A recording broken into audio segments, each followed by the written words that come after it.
1979 मध्य पूर्व का एक छोटा सा देश अचानक बदल गया। सदियों की राजशाही ख़त्म हुई और एक नई व्यवस्था पैदा हुई। ये था ईरानियन रेवोल्यूशन। उस समय ईरान पर शासन था मोहम्मद रज़ा पहलवी का, जो अमेरिका के सबसे करीबी सहयोगी माने जाते थे। लेकिन जनता सड़कों पर उतर आई, क्रांति हुई और सत्ता में आए रुहुल्लाह खुमैनी। ईरान अब एक इस्लामिक गणराज्य बन चुका था और यहीं से शुरू हुई अमेरिका और ईरान की स्थायी दुश्मनी। कभी दोस्त रहे दो देश, अब एक दूसरे के लिए सबसे बड़ा खतरा बन चुके थे। कुछ ही महीनों बाद एक घटना हुई जिसने पूरी दुनिया को हिला दिया। तेहरान में अमेरिकी दूतावास पर कब्जा कर लिया गया। 52 अमेरिकी नागरिक 444 दिन तक बंधक रहे। ये था ईरान होस्टेजेस क्राइसिस। दुनिया के लिए सिर्फ ये एक घटना थी, लेकिन अमेरिका और ईरान के रिश्तों के लिए ये वापसी का रास्ता बंद करने वाला दरवाज़ा था। उस दिन सिर्फ दूतावास पर कब्जा नहीं हुआ था, उस दिन दुश्मनी की नींव रखी गई थी। फिर आया 1980। क्रांति को अभी 1 साल भी नहीं हुआ था, तभी पड़ोसी देश इराक ने उस पर हमला कर दिया।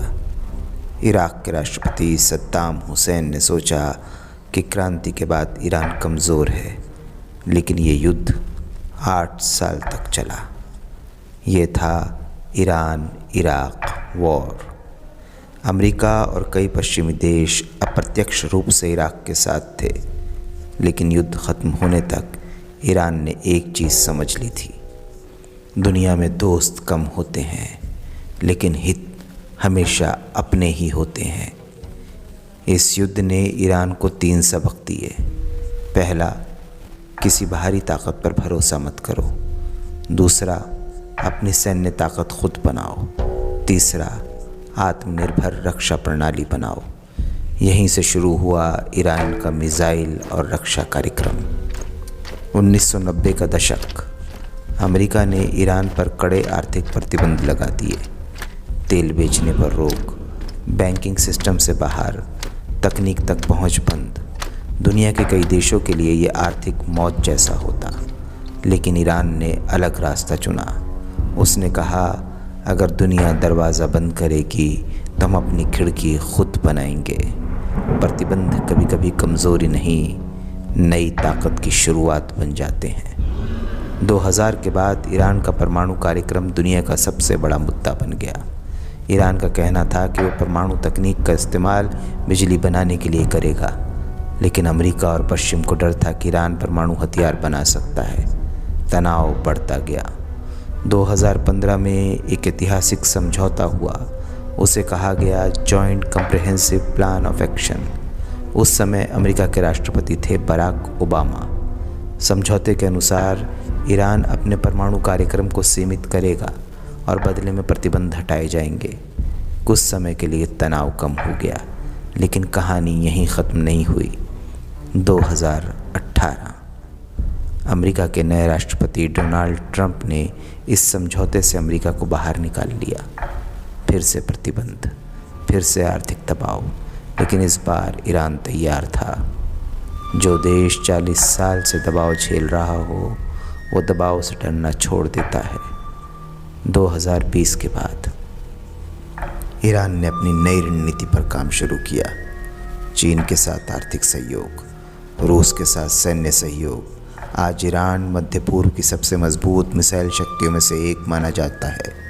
यहाँ तक कि रशिया यूक्रेन वॉर में रूस ने ईरानी ड्रोन का इस्तेमाल किया। कभी जो देश हथियार खरीदता था, आज वही देश दुनिया को तकनीक दे रहा है।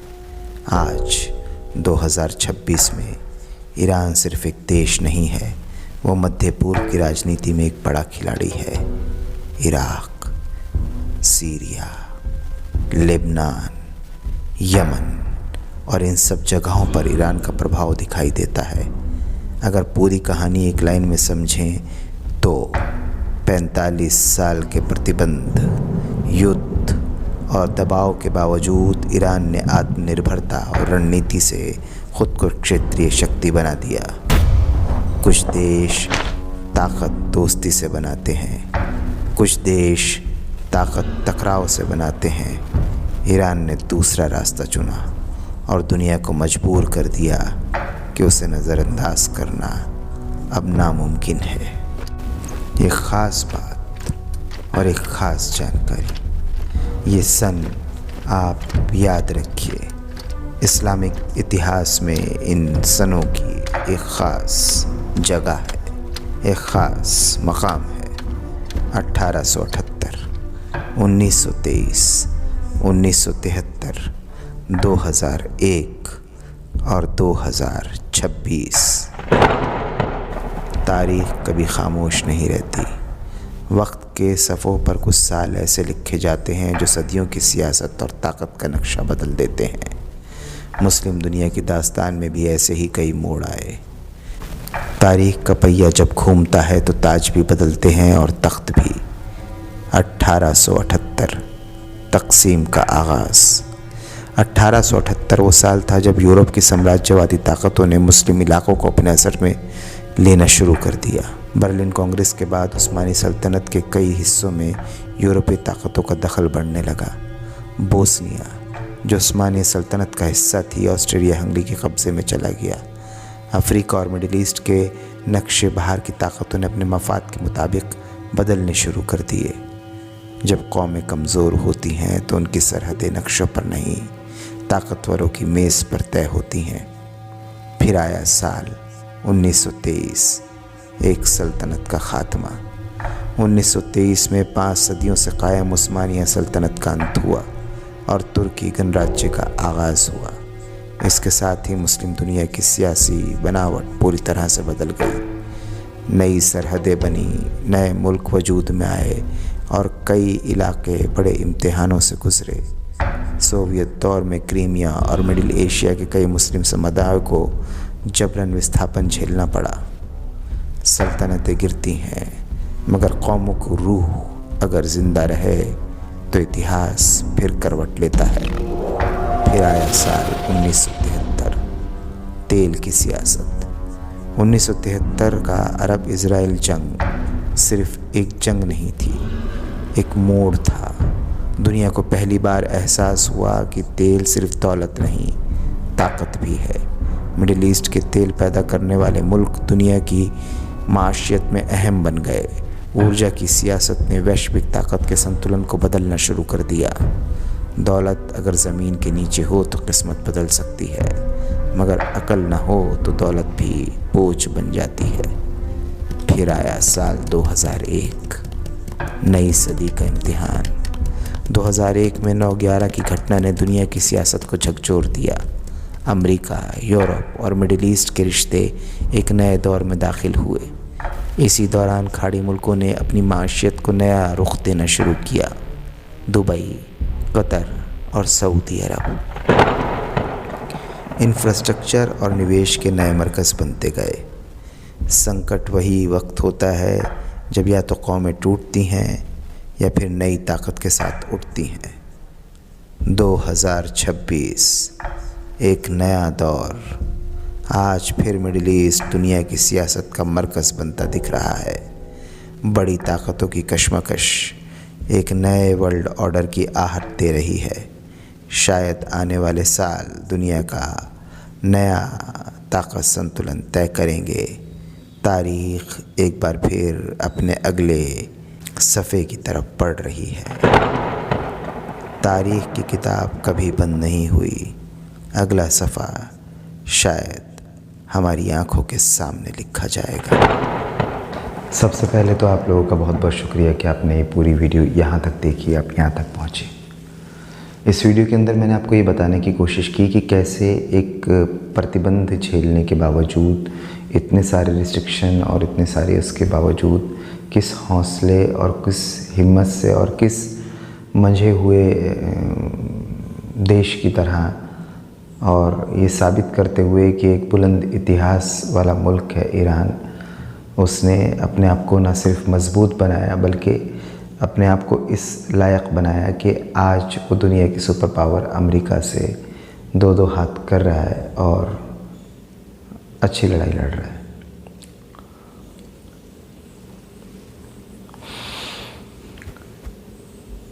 इस डॉक्यूमेंट्री के अंदर दूसरे पार्ट के अंदर में मैंने आपको उन मुस्लिम इतिहास के गुज़रे हुए इम्पोर्टेंट साल कि किस तरीके से एक ज़वाल का दौर आया और फिर किस तरीके से एक समझ पैदा हुई और किस तरीके से एक सधे हुए कदमों के साथ मुस्लिम दुनिया एकजुट होकर आगे बढ़ रही है और अपने मकाम को हासिल कर रही है। कुछ लोग ज़रूर प्रोपेगेंडा और इस तरीके की बातें करते हैं कि ये क्या मुग़ल वापस आ रहे हैं, मुग़ल एरा वापस आ रहा है। और देखिए, जो बीत गया है वो दौर ना आएगा, लेकिन एक नए तरीके से एक नए सिस्टम की शुरुआत हो चुकी है। हम लोग इस इतिहास से जुड़ रहे हैं, अपनी आँखों से इस इतिहास को घटते हुए देख रहे हैं और इस इतिहास के साक्षी बन रहे हैं। ये हमारे लिए बड़ी बात है। हम लोगों की जनरेशन के लिए बहुत सारी चीज़ें अनोखी हैं और कई सौ सालों के अंदर आते हुए परिवर्तन को अपनी आँखों से देखते हैं। जैसे हमारी दौर के लोगों ने ग्लोबलाइजेशन का दौर देखा, इंटरनेट का दौर देखा, उसकी पीक देखी। हम लोगों ने ही नोटबंदी देखी, हम लोगों ने कोरोना जैसी महामारी जो 100 साल में एक बार आती है वो देखा। और अब हम वर्ल्ड ऑर्डर शिफ्ट होते हुए देख रहे हैं। पूरा का पूरा पहिया, पूरा का पूरा चक्का घूमते हुए देख रहे हैं अपनी आँखों से। तो हम लोग खुशकिस्मत लोग हैं। मैं आपको 3-4 बातें बताना चाहता हूँ। देखिए, ये कुछ अजूबा या कुछ नया नहीं हो रहा है, ये होता रहता है। अगर आप पिछले 2000 साल का इतिहास उठा के देखें, लोगों ने आपको भले ही बहकाया, भटकाया, गुमराह किया है, लेकिन इतिहास तो अपने पन्नों में अपनी सत्यता के साथ दर्ज है और हमको उसका आकलन और एनालिसिस करना ही चाहिए। तो अगर हम लोग देखें कि पिछले 2000 सालों का इतिहास देखें तो आप देखेंगे बहुमत जो रहा है, मतलब दुनिया जिस एक पक्ष की तरफ झुकाव रखती है, वो जो पक्ष रहा है वो कोई ना कोई इब्राहिमिक रिलीजन, यानी कि यहूदी, क्रिश्चियन या मुस्लिम, इन लोगों के प्रभाव में ही 50-60% दुनिया इन 2000 सालों में रही है। और इन लोगों के अंदर ही आपस में सत्ता के संघर्ष रहे और दुनिया एक किनारे से दूसरा किनारा, दूसरा किनारे से तीसरे किनारे में ट्रैवल करती रही है, बदलती रही है। तो मुस्लिम दुनिया का ज़वाल 1873 के बाद शुरू हो गया था। 1923 तक आते आते पूरे तरीके से ऑटोमन साम्राज्य के साथ वो ख़त्म हो गया था। अब ये 100 सालों के बाद मुस्लिम दुनिया अपने पैरों पर फिर खड़ी हो रही है और यकीनन वो दुनिया की इस पावर में एक क्लेम पैदा करने की कोशिश कर रही है। तो वो अगर वापस क्लेम करके और दोबारा से खड़ी भी हो जाती है तो कोई नया इतिहास ये नहीं है, ये इतिहास का रिपीटेशन ही है। मतलब ऐसा होता ही रहा है पिछले 2000 सालों से। जब से हम लोग लिखित और एविडेंशियल हिस्ट्री की बात करते हैं, वहाँ से दुनिया इसी तरीके से रही है और जो रही है उम्मीद है आगे भी इस तरीके की एनालिसिस मैं मानता हूँ होगा, ऐसा ही होता रहेगा। अब सवाल ये उठता है कि जब ये दुनिया बदल रही है और हम लोगों ने एक ऐसे देश में जन्म लिया है जो इस बदलती दुनिया का साक्ष्य तो है, लेकिन इस बदलती दुनिया में अपनी एग्जिस्टेंस तलाश कर रहा है। हम लोगों ने जो 100 साल की अपने देश के अंदर राजनीति की है, वो यकीनन हम लोगों ने उस इन्फ्लुएंस में की है जिस इन्फ्लुएंस से पिछली सत्ताएं जब गई थी और जो विजेता सत्ता थी उनके इन्फ्लुएंस में और उनके सोच के साथ में हम लोगों ने अपनी राजनीति की है। तो ये जो 100 साल से हमारी सोच चली आ रही थी, ये सोच बदलाव तो हमारे यहाँ पर आ नहीं रहा है। तो लेकिन दुनिया के अंदर में जब ये बदलाव आ जाएगा तो इस सोच का और उस बदलाव का जो ये कन्फ्लिक्ट्स पैदा होंगे, उसमें एक हिंदुस्तानी होने के नाते हम लोगों को किस तरीके का बर्ताव करना चाहिए, ये सोचने और समझने का वक्त है।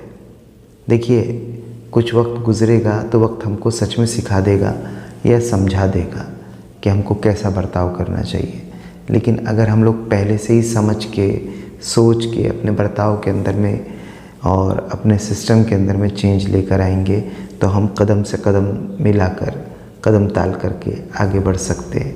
वरना जो बीत जाएगा वो फिर दौर ना आएगा। ये सारी चीज़ें हम लोगों को समझना है और उस तरीके से कदम ताल करके आगे बढ़ना है।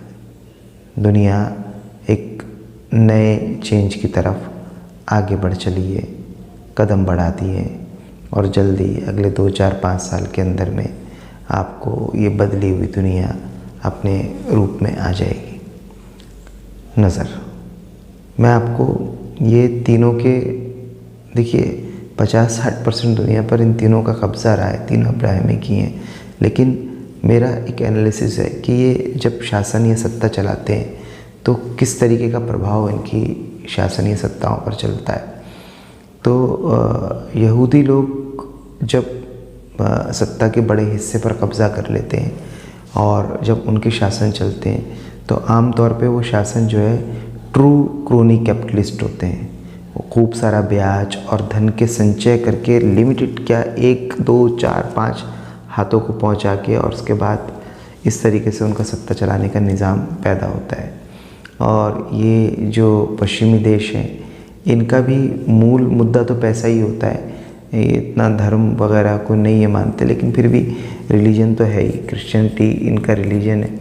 तो ये लोगों की सत्ता में जो है पूंजीवादी व्यवस्था होती है, लेकिन ये थोड़े थोड़े लिबरल भी होते हैं और मानवतावादी भी ये लोग होते हैं, लेकिन होते ये पूंजीवादी ही हैं।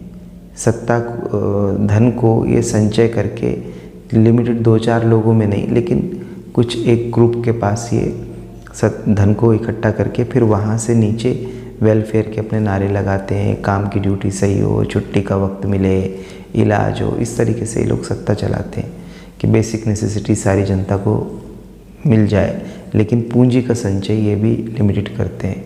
तीसरी अवधारणा जो इस्लामिक गणराज्य होते हैं वो आमतौर पे बहुत ज़्यादा समाजवाद टाइप के लोग रहते हैं। उनका पूंजीवादी अर्थव्यवस्था नहीं होती। वहाँ पर बहुत बड़े बड़े कैपिटलिस्ट या बड़े बड़े पूंजीपति उभर कर उनके नाम नहीं आते। वो क्योंकि देखिए वो क्या होता है, ये वाला ग्रुप जो है ये पूरी तरीके से प्रैक्टिसिंग रिलीजियस ग्रुप है। जैसे क्रिश्चियनिटी के अंदर में तो बहुत सारे लोग मज़हब को उस तरह से मानते हैं, बहुत सारे लोग नहीं भी मानते, लेकिन इस्लामिस्ट सत्ताओं के साथ ऐसा नहीं होता। वो रिलीजियस होते हैं और रिलीजन ही उनको ये इशारा देता है कि हर साल तुम अपने प्रॉफिट का एक हिस्सा जो है गरीब लोगों में बांट दो। यानी कि संचय करने पर रोक लगाता है, ब्याज को हराम बताता है, शराब को हराम बताता है, बेपर्दगी को मना करता है, बुरा मानता है। तो इस तरीके से जब एक सिस्टम खड़ा होकर आता है तो उसमें ये होता है कि धन का बंटवारा बहुत ज़्यादा होता है और नैतिक और मोरल जो होता है वो बहुत पीक पर होता है। तो ये सब चीज़ें, तो ये तीनों अपनी जो है अपने अपने व्यवस्था चलाने के लिए तीनों का एक तरफ मोरल ग्राउंड होता है और धन का बंटवारा बहुत ज़्यादा होता है। एक तरफ धन का संचय होता है, लेकिन वो एक सिस्टम बना के आपको देते हैं कि इससे जनता को ज़्यादा नुकसान ना हो। और एक तरफ प्योर क्रोनी कैपिटलिस्ट हैं, वो कहते हैं इकट्ठा कर लो, सब लोग अपनी अपनी जीविका तो चला ही लेंगे जैसे तैसे, जो जितना धन इकट्ठा कर सकता है वो कर लो। तो उसके अंदर में जो है नैतिकता बिल्कुल अपने पतन की तरफ चली जाती है। ये इस तरीके से तीनों सत्ताएं चलती हैं, 2000 साल से चल रही हैं और आने वाले हज़ारों साल तक चलती रहेंगी। अब हम एक बड़ा बदलाव देखेंगे जिसके अंदर पहली बार सत्ता और वर्ल्ड ऑर्डर तो परिवर्तित होगा, लेकिन इसको लीड करेगा चाइना। तो देखते हैं ये लोग किस तरीके की दुनिया बनाते हैं, किस तरीके की दुनिया आने वाले टाइम में हमें देखने को मिलती है, और कहाँ ये दुनिया हमको कौन कौन से नज़ारे और चीज़ें और नई व्यवस्था के अंदर क्या क्या खूबसूरती या बदसूरती हमको दिखाती है। हम इसके गवाह बनेंगे। हम बहुत लक्की लोग हैं। अपना लक को ऐसे चूम लो। जय हिंद।